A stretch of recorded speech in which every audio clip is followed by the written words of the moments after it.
Hello students, welcome to this lecture. आइए आज के लेक्चर से स्टार्ट करते हैं हम अपने chapter glimpses of the past को डिटेल में स्टडी करना, क्योंकि स्टूडेंट्स ये एक बहुत ही इंटरेस्टिंग, बहुत ही क्रिएटिव तरीके से दिया गया चैप्टर है।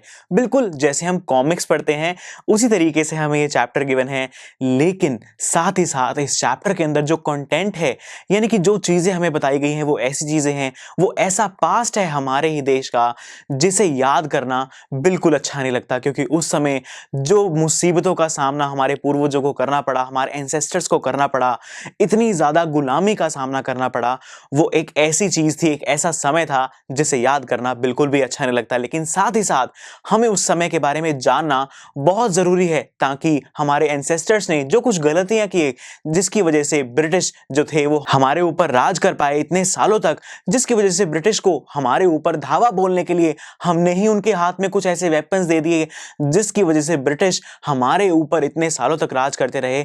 हमें वो गलतियां नहीं दोहरानी है, इसीलिए इस पास्ट को जानना उतना ही इंपॉर्टेंट हो जाता है। तो आइए एक एक करके हमारे इस चैप्टर में जिस तरीके की जो इमेजेस गिवन है, जिस तरीके से कॉमिक्स की तरह हमें दी हुई हैं, एक एक इमेज को देखते हैं और उसके बारे में स्टडी करते हैं और ये जानते हैं कि किस तरीके से जो ब्रिटिश हैं वो हमारे इंडिया में आए, किस तरीके से उन्होंने, ब्रिटिश लोगों ने हमारे इंडिया के ऊपर राज करना शुरू किया। धीरे धीरे करते करते सारे इंडिया को, ऑलमोस्ट पूरे ही इंडिया को अपने कंट्रोल में ले लिया। तो आइए स्टूडेंट्स शुरुआत करते हैं इस चैप्टर के फर्स्ट पार्ट के साथ, जिसका नाम मैंने दिया है बिगिनिंग ऑफ द वर्स्ट, यानी कि एक ऐसी शुरुआत जो कि हमें अपने सबसे बुरे समय की ओर लेकर जाने वाली थी। राइट स्टूडेंट्स, तो यहां पर जो सबसे पहली इमेज है उसका टाइटल हमें गिवन है द मार्टियर्स। मार्टियर्स वो लोग होते हैं जिन्हें कहा जाता है शहीद, यानी कि ऐसे लोग जिन्होंने हमारी फ्रीडम के लिए, हमें आजादी दिलाने के लिए अपनी जान दे दी। यहां पर देखिए लिखा हुआ है at a function in Delhi. Actually ये जो इमेज है ये है हमारी आज़ादी के बाद की इमेज, यानी कि ये उतना पास्ट नहीं है अभी जहां से हमें इस चैप्टर की शुरुआत करनी है, क्योंकि यहाँ जो इस चैप्टर के अंदर जिस पास्ट के बारे में बात की जा रही है उसकी शुरुआत होगी 1757 से। लेकिन अभी ये हमें काफी रीसेंट पास्ट के बारे में इमेज बता रही है, जहां पर दिल्ली में कोई फंक्शन हो रहा है, वहां पर एक लेडी खड़ी हैं, वो क्या कह रही हैं? Oh my countrymen, let your eyes filled with tears as you recall the sacrifices of India's martyrs। ये इंग्लिश में लिखी हुई लाइनें हैं, लेकिन अगर आप इसे हिंदी में अनुवाद करें तो ये हिंदी का गाना है जो हमें कह रहा है, ए मेरे वतन के लोगों जरा आंख में भर लो पानी, जो शहीद हुए हैं उनकी जरा याद करो कुर्बानी। और मुझे नहीं लगता आप में से कोई भी ऐसा होगा जिसने ये गाना नहीं सुना, और इस गाने को गा रही हैं लता मंगेशकर, और साथ ही साथ उनके साथ बैठे हैं बहुत बड़े बड़े लीडर्स जैसे कि पंडित जवाहरलाल नेहरू, लाल बहादुर शास्त्री और इंदिरा गांधी जी। यहाँ पर दिल्ली में ये फंक्शन चल रहा था उस समय पर, उन लोगों की याद में जिन लोगों ने हमें आजादी दिलाने के लिए अपनी जान दे दी, अपनी कुर्बानी दे दी, उन लोगों के एक श्रद्धांजलि, एक ट्रिब्यूट अर्पण करने के लिए ये गाना यहाँ पर लता मंगेशकर जी गा रही हैं। और उसी के नीचे हमें हमारे बहुत सारे फ्रीडम फाइटर्स जैसे कि भगत सिंह हो गए, महात्मा गांधी हो गए, पंडित जवाहरलाल नेहरू हो गए, इन सभी की पिक्चर्स हमें इनके नीचे दी हुई हैं, ताकि हमें ये याद रहे कि इन्होंने हमारे लिए कितनी ज्यादा कुर्बानी दी, कितनी ज्यादा क्या, ऐसी अपनी जान ही कुर्बान कर दी। इससे बड़ी कुर्बानी तो और हो ही नहीं सकती। राइट स्टूडेंट्स, तो ये थी हमारी फर्स्ट इमेज जो कि हमें याद दिलाती है हमारे मार्टियर्स की, हमारे शहीदों की, ताकि हम इस चैप्टर के अंदर बिल्कुल इंडल्ज होकर इसे समझ सकें, ताकि हमें इस चैप्टर की इंपॉर्टेंस के बारे में पता चले कि क्या रहा उस समय, कि लोगों ने अपनी जानें तक कुर्बान करने से पहले एक मिनट के लिए भी नहीं सोचा और अपनी आज़ादी के लिए जानें दे दी। इसका मतलब ऐसा कुछ, इतना उनको प्रताड़ित किया गया होगा, इतना कुछ उन्हें सहने की नौबत आ गई होगी कि उन्होंने जान देना बेहतर समझा उस गुलामी करने से। राइट, तो चलिए फिर आगे चलते हैं। जो हमारा चैप्टर है इसकी जो सेकंड हेडिंग है उसकी तरफ, जिसका नाम है द कंपनीज कॉन्क्वेस्ट 1757 टू 1849। यानी कि इस पार्ट के अंदर हम जानेंगे किस तरीके से जो ब्रिटिश की ईस्ट इंडिया कंपनी थी वो हमारे इंडिया के अंदर आई और उसने अपना राज फैलाया, किस तरीके से वो हमारे जड़ों तक पहुंची और हमारे जो प्रिंसेस थे, यानी कि जो हमारे इंडिया के राजा थे, उनको किस तरीके से उन्होंने डोमिनेट करना शुरू किया। देखते हैं। जो फर्स्ट इमेज है कह रही है, with its superior weapons the British East India Company was extended its power in 18th century India. यानी कि जो हमारी ब्रिटिश की ईस्ट इंडिया कंपनी थी, किस तरीके से उसने 18th सेंचुरी में अपने सुपीरियर वेपन्स की हेल्प से अपने पावर को, अपने जो राज है उसको इंडिया में फैलाना शुरू किया। यहां पर ये जो मैप गिवन है इसके अंदर रेड एरिया देख रहे हैं, कितना कम, कितना थोड़ा सा रेड एरिया दिखाई दे रहा है और काफी सारा येलो एरिया दिखाई दे रहा है। एक्चुअली जो रेड एरिया है वो ये दर्शाता है कि यहां पर ब्रिटिश लोगों का राज था और जो येलो एरिया है वो दिखा रहा है कि वहां पर इंडियन प्रिंसेस का राज था, यानी कि जो भारत के राजा थे उनका राज यहां येलो एरिया में था। ये मैप इसलिए दर्शाया गया है, इसलिए दिखाया गया है क्योंकि कुछ ही सालों के बाद जब आपको फिर से ये मैप दिखाया जाएगा तो इस मैप के जो हालात हैं वो बहुत बदल चुके होंगे। जो रेड वाला पार्ट अभी बहुत कम दिखाई दे रहा है वो बहुत बढ़ चुका होगा, जो कि दर्शाएगा कि ब्रिटिश ने किस तरीके से कुछ ही सालों के अंदर अपना राज पूरे इंडिया में फैला लिया था। तो यहां पर दिया गया है, with its superior weapons the British East India Company was extending its power. Superior weapons, कौन से ऐसे हथियार थे ब्रिटिश के पास जिसकी वजह से उन्होंने हमारे भारत के ऊपर इतना ज्यादा कंट्रोल कर लिया? वो थी उनकी सूझबूझ, उनकी जो बुरी सोच थी, यानी कि ऐसी सोच थी जो कि लोगों को दबाने वाली थी, जो कि ये सोचते थे लोग कि हम इन्हें बहुत आसानी से दबा लेंगे। अलग अलग रणनीतियां बनाते थे, अलग अलग पॉलिसीज बनाते थे ताकि वो इंडियंस को दबा सकें, राइट। साथ ही साथ वेपन्स, उनके पास हमारे से काफी अच्छे वेपन्स जैसे कि आर्म्स, गन्स, एमिनिशंस, गोलियां, बुलेट्स, ये सभी चीजें उनके पास हमारे से काफी ज्यादा एडवांस्ड थी। इसी वजह से जो ब्रिटिश हैं वो काफी जल्दी जल्दी हमारे भारत के ऊपर कब्जा करने लगे। Indian princes were short-sighted. That upstart राजा, वाह, call the English merchants, they will help me to defeat him। यानी कि जो इंडियन प्रिंसेस थे, जो हमारे राजा थे, भारत के राजा थे, वो बहुत ही शॉर्ट साइटेड थे। शॉर्ट साइटेड का मतलब होता है कि वो अभी अभी जो प्रेजेंट है या फिर मैं कहूं शॉर्ट टर्म के लिए तो प्रॉफिट्स देखते थे, क्योंकि उनकी बाकी राजाओं के साथ बनती नहीं थी, उनके साथ राइवलरीज थी, तो वो उनके साथ लड़ाइयां करते थे। और लड़ाइयां करने के लिए कहा गया यहां पे कि जाओ जो ब्रिटिश मर्चेंट्स हैं उन्हें बुलाकर ले आओ, ब्रिटिश मर्चेंट हमारे साथ मिलकर दूसरे राजाओं को मारेंगे, उन्हें हरा देंगे और हम जो हैं उनके राज्यों पर कब्जा कर लेंगे। लेकिन यहां पर इन राजाओं ने यह नहीं सोचा कि जो ब्रिटिश हमारे साथ मिलकर दूसरे राजाओं को मार रहे हैं उनकी पावर भी तो बढ़ती जा रही है, कल को वही ब्रिटिश हमारे ऊपर हमला करके हमें भी तो हरा सकते हैं। इन्होंने ऐसा बिल्कुल नहीं सोचा, दूर की सोच नहीं रखी, सिर्फ शॉर्ट टर्म बेनिफिट के चलते ब्रिटिश से हेल्प लेने लगे और अपनी जो राइवलरीज हैं, जो अपनी दुश्मनियां हैं, उन्हें निभाते रहे। यहीं पर अगर इन्होंने यूनिटी दिखाई होती कि नहीं, हम जो हैं चाहे हमारी आपस में नहीं बनती लेकिन हम एक ही देश के लोग हैं, हम एक दूसरे से कैसे ना कैसे करके फिर से मिलजुल कर रह लेंगे, लेकिन बाहर वाले को अपने देश में नहीं आने देंगे, अगर इन्होंने ऐसा ये सोचा होता तो आज हमें ये जो इन्होंने इतनी सारी स्ट्रगल बाद में इनको देखने को मिली वो कभी ना देखने को मिलती। The people had no peace due to such constant fights, क्योंकि बार बार ऐसी लड़ाइयां दूसरे राजाओं में ये लड़ाइयां होती रहती थी, इसकी वजह से लोग जो थे वो बहुत ही परेशान थे। आगे कहा गया है, the rivalries help the East India company and it could easily subdue Indian princess one by one. यानी कि जो ईस्ट इंडिया कंपनी थी उनको इस लड़ाई झगड़ों से, ये जो राइवलरीज थी कि तू मेरे से बड़ा नहीं है, मैं तुमसे बड़ा हूं, मैं तुम्हें हरा सकता हूं, ये जो राइवलरीज थी ना, इनसे बहुत फायदा मिला ईस्ट इंडिया कंपनी को, क्योंकि जो ईस्ट इंडिया कंपनी थी वो एक राजा के साथ मिलके एक एक करके दूसरे राजाओं को सबड्यू यानी कि उनको ओवर पावर कर लेती थी, उन्हें हरा देती थी और उनके जो राज्य थे उन पर कब्जा कर लेती थी। लेकिन सभी राज्य, सभी राजा एक जैसे नहीं थे।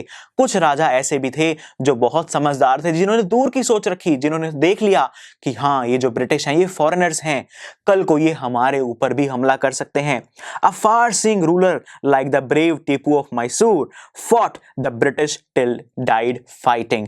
यानी कि जो टीपू सुल्तान थे मैसूर के, उन्होंने अपनी आखिरी सांस तक ब्रिटिश के साथ लड़ाई करी। उन्हें पता था कि जो ब्रिटिश हैं, जो आज हमारी मदद के नाम पर हमारे ही राजाओं में फूट डाल रहे हैं, जिसे कहा जाता है डिवाइड एंड रूल, यानी कि लोगों के बीच में लड़ाइयां करवा दो और एंड में आकर खुद जीत जाओ, दोनों को ही हराकर खुद पावर में आ जाओ, इसे कहा जाता है डिवाइड एंड रूल, जो कि सबसे बड़ी रणनीति रही ब्रिटिश की। लेकिन इस रणनीति को पहचान लिया मैसूर के टीपू सुल्तान ने और ब्रिटिश से लड़ते रहे मरते दम तक।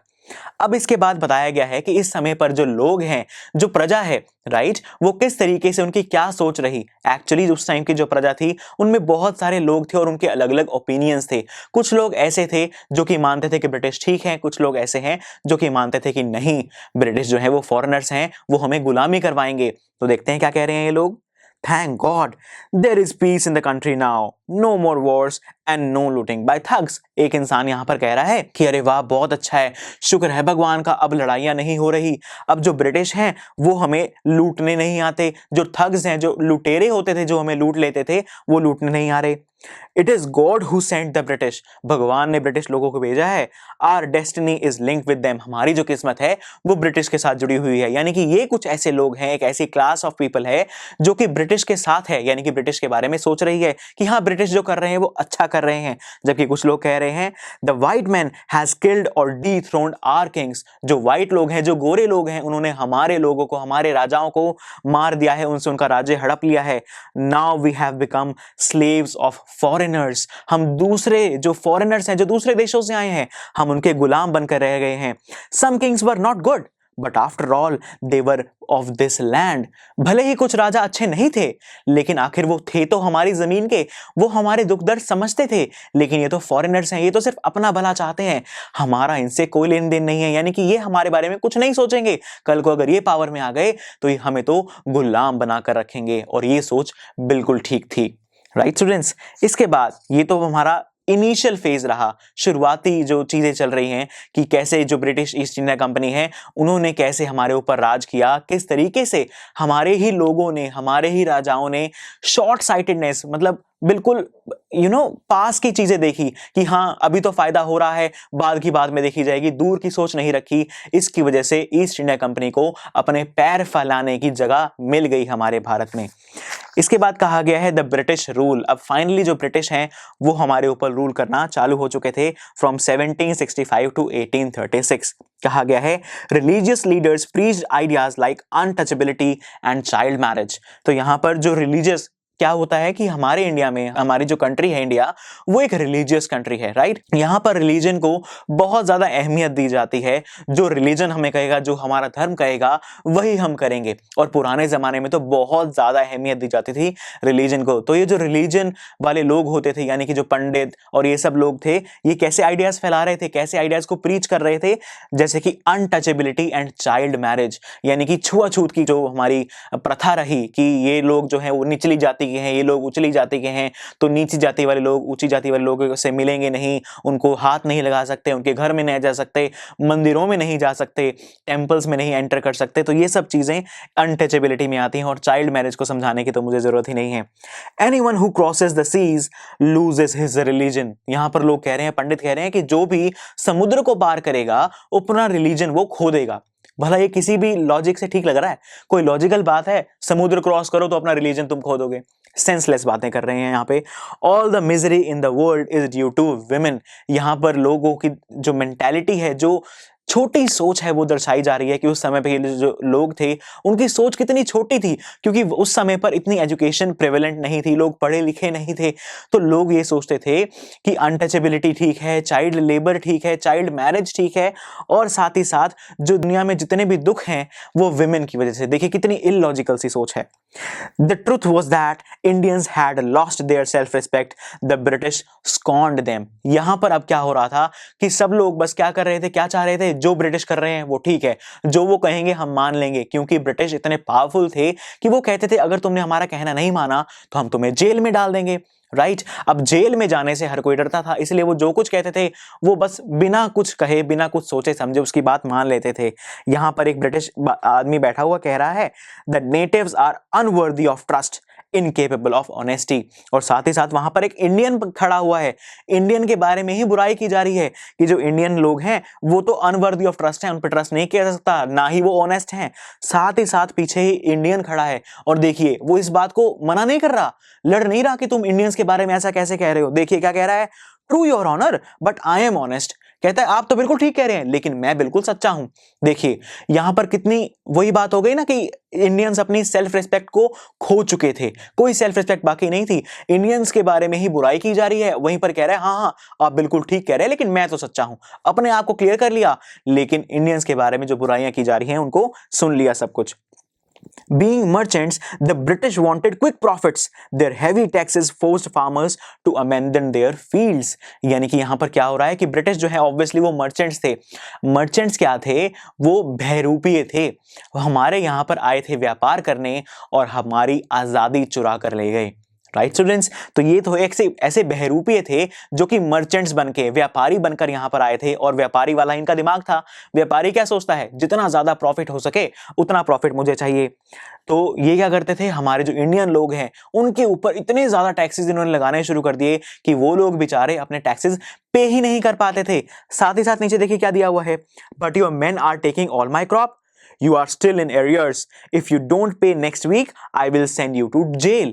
कह रहे हैं कि उन्हीं से जो फार्मर्स हैं उनसे उनकी क्रॉप्स छीन लिया करते थे और फिर कहते थे कि हमें टैक्स पे करो। अरे भाई, तुम उनसे उनकी फसल ही छीन लोगे तो वो क्या बेचेंगे, क्या कमाएंगे और क्या टैक्स पे करेंगे तुम्हें? जब उनके पास फसल ही नहीं है बेचने के लिए तो कहां से पैसे आएंगे और कहां से वो टैक्स पे करेंगे? इसी तरीके से जो बेचारे फार्मर्स हैं वो अपने टैक्स पे नहीं कर पाते थे और फिर उन्हें अपनी जो फील्ड्स हैं, जो अपने लैंड्स हैं, वो ब्रिटिश को सौंपने पड़ते थे। Inevitably, famines followed. Between 1822 and 1836, 15 lakh Indians died of starvation. यानी कि ये जो फेमाइन है, ये जो बुरे हालात हैं, ये जो भुखमरी है, ये चलती ही रही और 1822 से 1836 के जो ये साल बीते, इनके अंदर 15 लाख जो इंडियन लोग थे वो स्टारवेशन यानी कि भूख से मर गए। देखिए कितने बुरे हालात थे उस समय पर कि लोगों के पास खाना खाने के लिए तक भी पैसे नहीं होते थे, जबकि इनके पास अपनी फील्ड्स थी, ये खुद फार्म करते थे, लेकिन फिर भी इतना पैसा इनके पास नहीं था कि ये 2 वक्त की रोटी कमा सकें। Still, the British invented other methods which gave them more profits.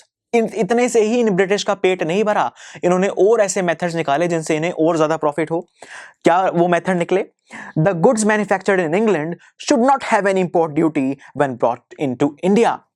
A good idea. The East India Company's laws began to cripple Indian industries. तो यहाँ पर ही क्या करने लगे कि हमारे यहाँ तो ज्यादातर लोग हैंडमेड चीजें बनाया करते थे, खुद से चीजें बनाया करते थे, तो इन्होंने क्या किया, ज्यादा से ज्यादा चीजें इंग्लैंड से इंपोर्ट करनी स्टार्ट कर दी। और क्या किया कि उन चीजें, जो हमारी चीजें इंग्लैंड से आ रही हैं, उनके ऊपर कोई टैक्स भी नहीं लगेगा। अदरवाइज जब भी कोई चीज इंपोर्ट की जाती है तो उसके ऊपर एक इंपोर्ट की ड्यूटी लगती है, एक टैक्स लगता है। तो इन्होंने क्या किया कि इंग्लैंड चीजें जो इंग्लैंड से आएंगी वो उनके ऊपर कोई टैक्स नहीं लगाएंगे, यानी कि इंग्लैंड से आई हुई चीजें उन्हें सस्ती पड़ेंगी और ये सस्ती चीजें वो महंगे दामों में इंडिया में बेचा करते थे।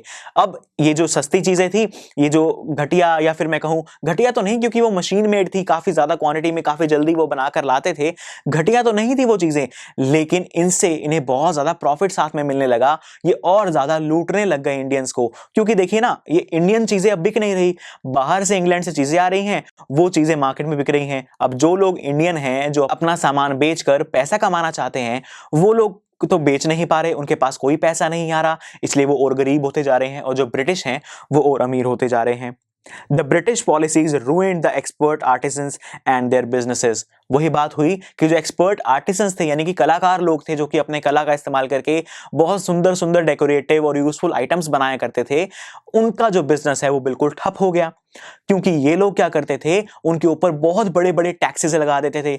इतनी उनकी कमाई नहीं थी जितने उन्हें टैक्स पे करने पड़ते थे और वो बेचारे कंगाल हो जाते थे, उनकी सारी सेविंग्स खत्म हो जाती थी और उनके पास इतना पैसा ही नहीं बचता था कि वो और ज्यादा प्रोडक्ट्स बना सकें। The East India Company's laws began to cripple. यहां पर क्या हो गया कि ईस्ट इंडिया कंपनी के जो लॉज बने कि हमारे इंग्लैंड के जो सामान है उनके ऊपर कोई टैक्स नहीं लगेगा, जबकि जो इंडियन गुड्स इंडिया में ही बन रही हैं उनके ऊपर बहुत ज्यादा टैक्स लगेगा। इन सभी चीजों की वजह से जो इंडियन इंडस्ट्रीज थी वो बहुत ज्यादा क्रिपल करने लगी, यानी कि बर्बादी की कगार पर पहुंच गई।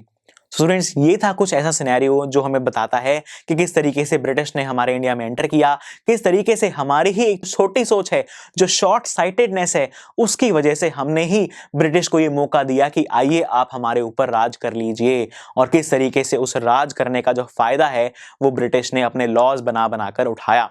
तो फ्रेंड्स, ये था हमारे इस चैप्टर का फर्स्ट पार्ट जिसके अंदर ब्रिटिश राज की शुरुआत हो चुकी है।